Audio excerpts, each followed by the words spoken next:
A very good evening to you. Thank you for joining us on the news at this time. My name is Jummai Jabril. The headlines. President Bola Tinubu welcomes continental recognition of Nigeria's custom modernization program. Military troops repel ISWAP attack on Kajiram FOB, neutralize terrorist. All Progressives Congress completes upload of all candidates ahead of deadline.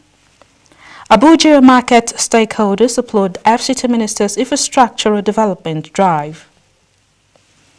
President Bola Tinubu has welcomed the growing continental recognition of Nigeria's custom modernization program and commended the selection of a subsidiary of Nigerian-owned Bergaman Security Consultant and Supplies Limited for a 20-year, a multi-billion-dollar Africa Continental Free Trade Area customs modernization project. According to a statement by the president's spokesperson, Bayo Onanuga, President Tinubu said the development validates Nigeria's capacity to build homegrown solutions for the wider African market. He said, what has been built and tested in Nigeria is now providing a model for the continent, noting that Africa should work for integration for its own solutions for African opportunities. He therefore commended Bergam's Afritrade CMP Limited, a trade modernization project limited, the Nigeria Customs Service, CGC Bashir Adewale Adeniyi, and the Nigerian professionals whose work has earned the confidence. President Bola Tinubu is set to declare open an international conference on security and national unity on August 11. The event, organized by Jama'atu Izalatu Bid'a Wali Ikamatu Sunnah, Jibwis, Nigeria, in collaboration with the Muslim World League of Saudi Arabia, will hold at the Bola Ahmed Tinubu International Conference Center in Abuja. The conference is themed International Conference on Security for Sustainable Socio-Economic Development. A statement by Garbadin Mohammed, a chairman of the conference Media and Publicity Committee, said the event will examine Nigeria's security challenges, including banditry and kidnapping, as well as their impact on socio-economic development. He added that the conference will feature high-level plenary sessions on national security and socio-economic development within a broader global context. Other sessions, he said, will focus on diversity and inclusive coexistence, while expert panels will examine strategies for countering terrorism and armed banditry and strengthening community resilience. Now, troops of the Joint Task Force Northeast Operation Harden Kai have repelled a major attack by Islamic State West Africa Province ISWAP, a terrorist on a forward operating base in Gajarim, Ganzai local government area of Borno State. The attack occurred at about 12:20 a.m. on Monday, August 10, 2026, when a large number of terrorists attempted to overrun the military position. According to the acting military information officer, Headquarters Joint Task Force Northeast, Captain Muhammad Guni, troops responded with sustained fire, forcing the attackers to withdraw after suffering heavy casualties. Several terrorists were reportedly neutralized during the engagement, while troops recovered weapons, ammunition and communication gadgets. Surveillance footage reviewed after the encounter also showed several casualties being evacuated by the retreating terrorists. Now, the Nigeria Security and Civil Defense Corps NSCDC says it will deploy 10,210 personnel and specialized tactical unit to reinforce security operations across Osun State ahead of the governorship election. The Commandant General, Professor Ahmed Abubakar Audi, stated via the National Public Relations Officer Babawale Afolabi, said the deployment, which commenced on Monday, was part of the Corps' effort to ensure that voters, electoral officials, observers, journalists and residents participate in the electoral process without fear or intimidation. According to the statement, uniform and undercover personnel from the Oyo, Ondo, Ekiti, Ogun, Lagos, Kwara, Edo, Kogi, Delta, and Federal Capital Territory State Command, with about 1,000 personnel from each command, would reinforce the Osun State Command and strengthen security coverage across the state alongside other security agencies deployed for the election. The statement said he also directed the deployment of specialized formations with capabilities suited to the security needs of the election. They include the Siege's Special Intelligence Squad, Special Weapons and Tactics Unit, Specialized Female Squad, Mining Marshals, Special Strike Force, Crack Squad, and K9 Unit. To ensure effective coordination and supervision, the statement said the Deputy Commandant General in charge of operations, DCG Ayuba Philip, alongside designated Assistant Commandant General and other senior officers would relocate to Osun State to oversee the Corps' election security operations. Audi assured the people of Osun State that the NSCDC will remain professional, impartial, and respectful of the rights of all citizens throughout the electoral process. He said the protection of election materials, electoral officers, and voters remain critical to the successful conduct of the election. The national chairman of the ruling All Progressives Congress APC, Professor Nentawa Yilwatda, has disclosed that the party has successfully uploaded into the Independent National Electoral Commission's INEC portal all its candidates into all available elective positions in the forthcoming 2027 general elections in the country.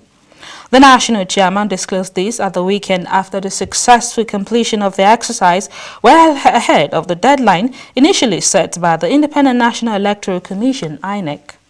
Professor Yilwatda said the successful completion of the upload of the party's candidate across the country from the State House of Assembly to the President was a demonstration of the APC's organizational strength, institutional discipline and readiness for the 2027 elections. He noted that while the APC completed the exercise within the original time frame, several other political parties were still struggling to meet the deadline and subsequently appealed to INEC for additional time to complete their submissions. The APC national chairman, in a statement by his special advisor on media and information strategy, Abimbola Chuki, described the development as another clear indication that the party has moved beyond the politics of slogans to the politics of structure, planning, systems, and execution. The Minister of Education, Dr. Maruf Tunji Alausa, says President Bola Tinubu has delivered on almost 100% of his 2023 campaign promises, stressing that the country is witnessing tangible changes under the Renewed Hope agenda. He stated this in Abuja while receiving the outcomes of the 2025 Nigeria 2050 Child Foresight Analysis implemented by the Office of the Vice President with technical support from UNICEF. The minister highlighted education reforms as key evidence of the administration's transformation, citing the Nigerian education sector renewal initiative, increased investment in technical and vocational education and training, STEM education, teacher quality, digitalization, and efforts to reduce the number of out-of-school children. He said the government was repositioning TVET to equip young Nigerians with practical skills for employment, entrepreneurship, and national development.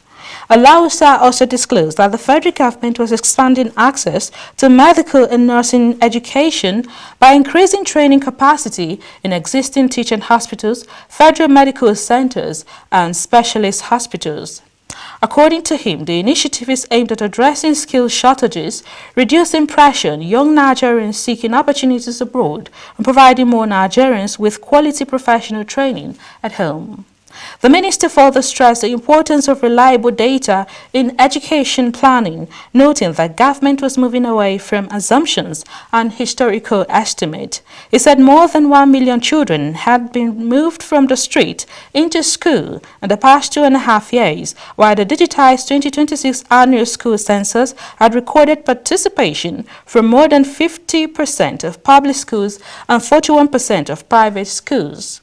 He said the Child Foresight Analysis would complement ongoing education reforms by promoting long-term planning, future literacy, skills development, and intergenerational equity.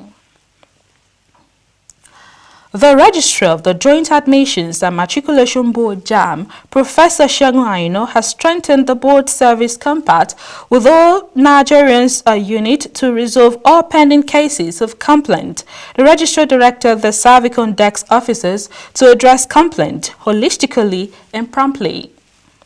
JAMB spokesperson Dr. Fabian Benjamin says already the directive is yielding the desired effect as over 5,000 pending and unresolved complaints were resolved within the space of 5 days.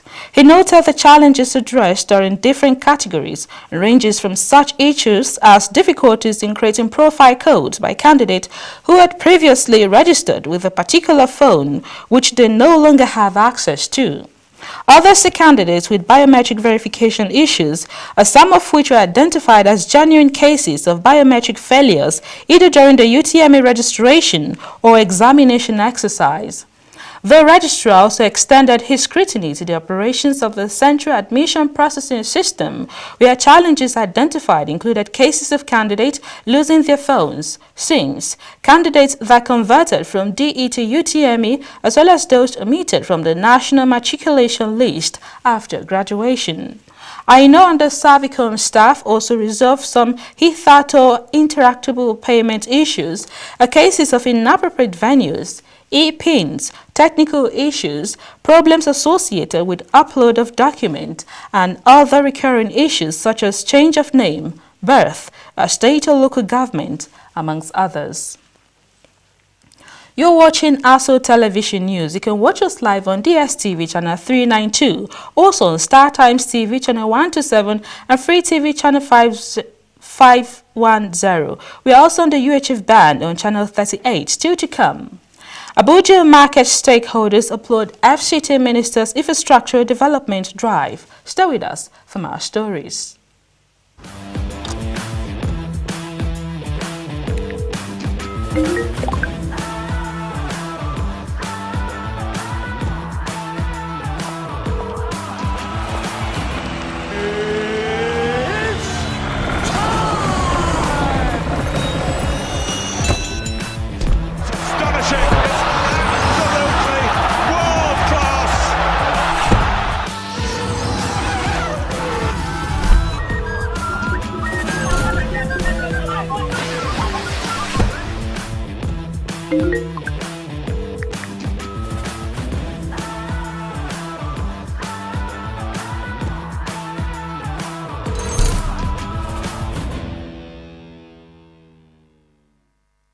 Well, the Nigerian Union of Teachers NUT Municipal Branch has condemned what it described as alleged land grabbing and encroachment on its properties at Lugbe East and Lugbe 1 Extension layout in the Federal Capital Territory.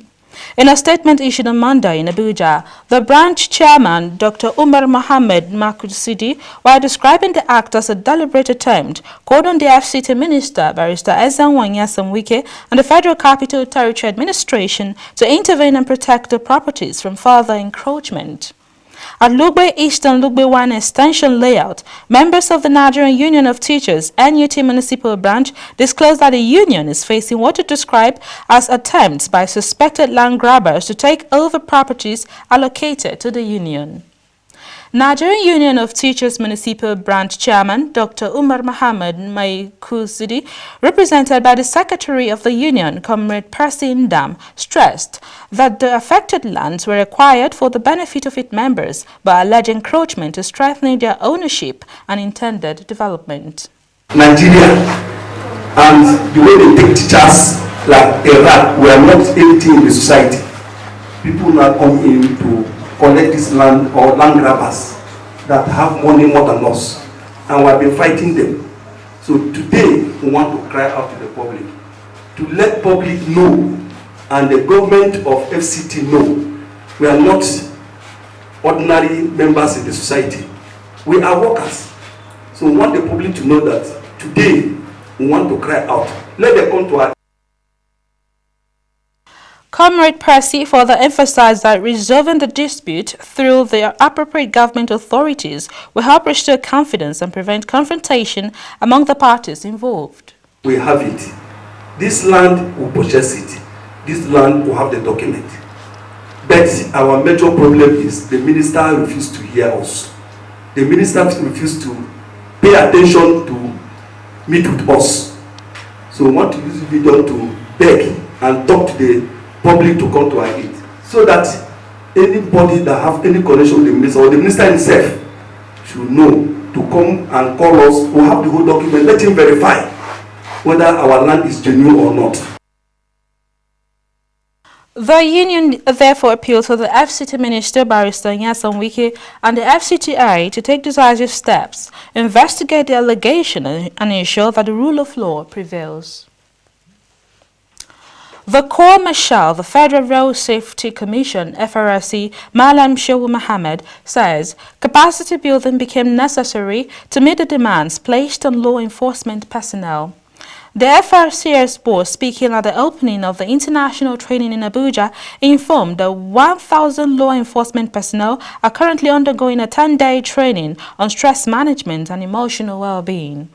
Malam Mohammed explained that the FRSC collaborated with an Indian university, Raksha University, to train the law enforcement personnel who are daily exposed to traumatic incidents, road traffic crashes, emergencies, disasters, and security challenges, which place enormous psychological and emotional demands on them. According to the FRSC boss, the stress not properly managed can affect judgment, decision-making, interpersonal relations, productivity, and overall operational effectiveness. He noted that the Corps decided to bring in officers from the Nigeria Security and Civil Defense Corps, Nigeria Correctional Service, Nigeria Police Force, Nigeria Customs Service, and other security agencies to sharpen the operational and technical competencies of officers for efficient service delivery.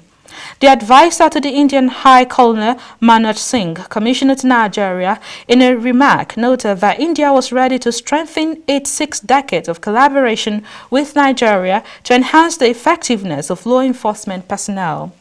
The training will provide practical tools for managing occupational stress, recognizing emotional challenges, promoting mental health awareness, strengthening resilience, and improving workplace effectiveness. The Nigerian Tobacco Control Coalition has appealed to President Bola Tinubu to withhold assent to the National Tobacco Control Act, NTCA 2015, should the legislation be presented to him for executive approval. The coalition, at a joint media briefing in Abuja, raised concerns over what it described as the potential public health dangers of the proposed legislation, saying it supported updating the 2015 National Tobacco Control Act and its 2019 regulations to address emerging public health, but rejected provisions as it favors the tobacco industry. Addressing the media on behalf of the group, CAPA Managing Director Oluwafemi Akimbode faulted the proposed inclusion of tobacco harm reduction objectives, warning that it could weaken regulations on newer nicotine products. Clause 16 alters Section 45 of the Principal Act by defining heated tobacco products as non-combustible products and explicitly excluding non-compostable items from the legal definition of a tobacco product. That is strong. This is massive deception. Heated tobacco products contain real tobacco. Eating it instead of burning it does not remove its toxicity or additiveness.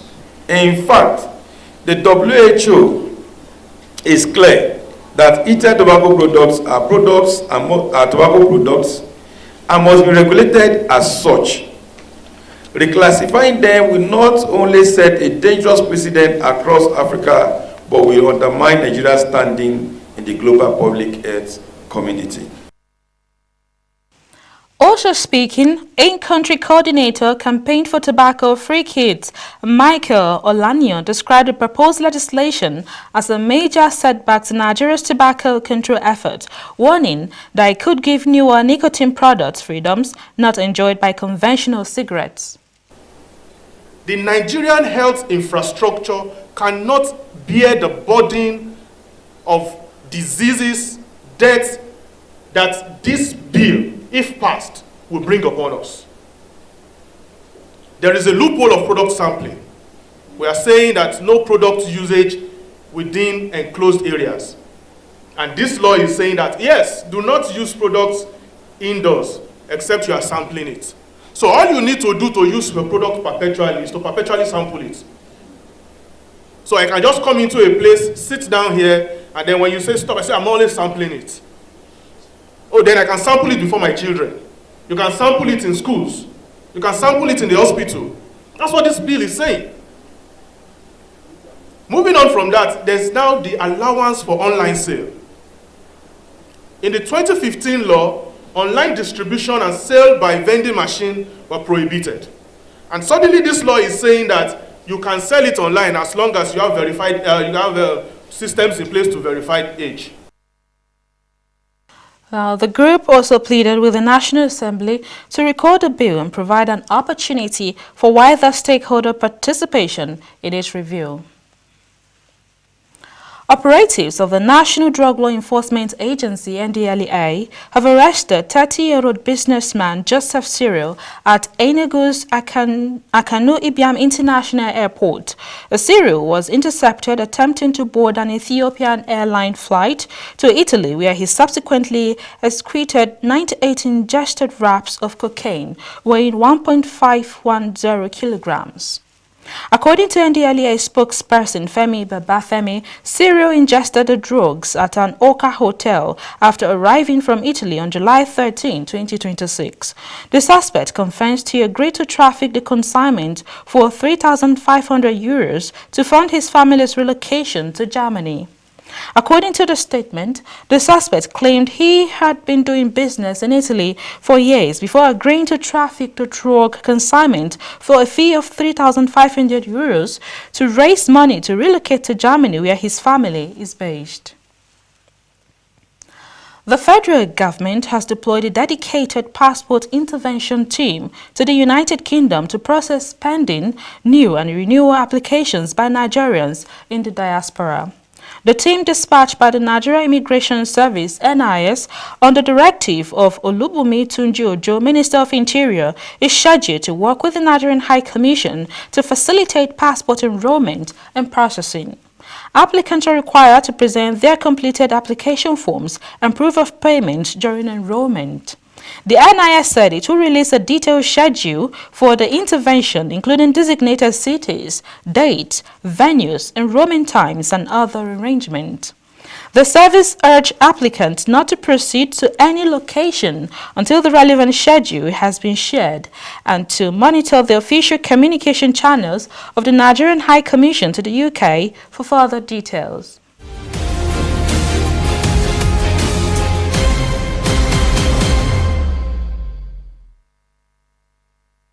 Well, market stakeholders in the Federal Capital Territory have commended efforts of the FCT Minister for the infrastructural development while calling for inclusion of the market areas to enhancing the general economy. The Economy and Agribusiness crew paid a visit to one of the markets at the weekend and filed a special report on market development, challenges and way forward at the Day-Day International Fruits and Vegetables Market, Abuja. The report. Welcome, and today we are right at the international market for fruits and vegetables around the day-to-day axis of the Federal Capital Territory. First and foremost is the fact that as early as 6 a.m. business activities have commenced in this market. It will also surprise you to note that a lot of vegetables and fruits consumed by residents of the Federal Capital Territory are from this market. Take a listen. I used to come and buy few things in this market. What I need government to do for this market, when rain fall, you enter this market, true, you will not like it. Because there is many trashes anywhere, everywhere. So please, you people should help us, come and help this market to repair the road and everything in the market for us. Business that we are doing, it helps us to solve our problems and our parents too. And it will help government. For those that are no employer, they are no get work. Sometimes I will be in the market without even shishi, naira, I don't have it. But when I into the market, by the grace of God, I will have some financial data to use. So we are advising government to come and still open more than what we have. I'm a farmer. I bring my produce here. I sell tomatoes, I sell cucumbers, normal cucumbers and baby cucumbers, and I sell habanero peppers. What is actually happening in Nigeria now is that prices are dropping, but farmers are suffering. The prices of our seeds hasn't gone down. Prices of fertilizer hasn't come down, and a lot of things that we use to produce and grow all these crops. Now, if as a farmer I spend so much, and at the end of the day when I bring my produce to the market, I'm selling it at a giveaway price, farmers should enjoy it, and people that are buying as well, they should enjoy it. And in terms of the state of the market, they should make it a little cleaner, because sometimes when you come to some places that they sell and you look at the environment. The chairman of this particular market has this to say. We're the force in Abuja bringing all the fruit and vegetables that the FCT is taking and individual homes are taking from. We thank God that the government too are considering us, because recently we have the feelings of their presence for the major road they've constructed that passed through the market front. We appreciate that from the government. And secondly, we have other numerous challenges that had to do. We need a leading road that connects to the main access road into the market. We need facilities that will preserve all the product we have. But we believe with this government, we might have consideration for it. Ile Emeje, ASO Television News.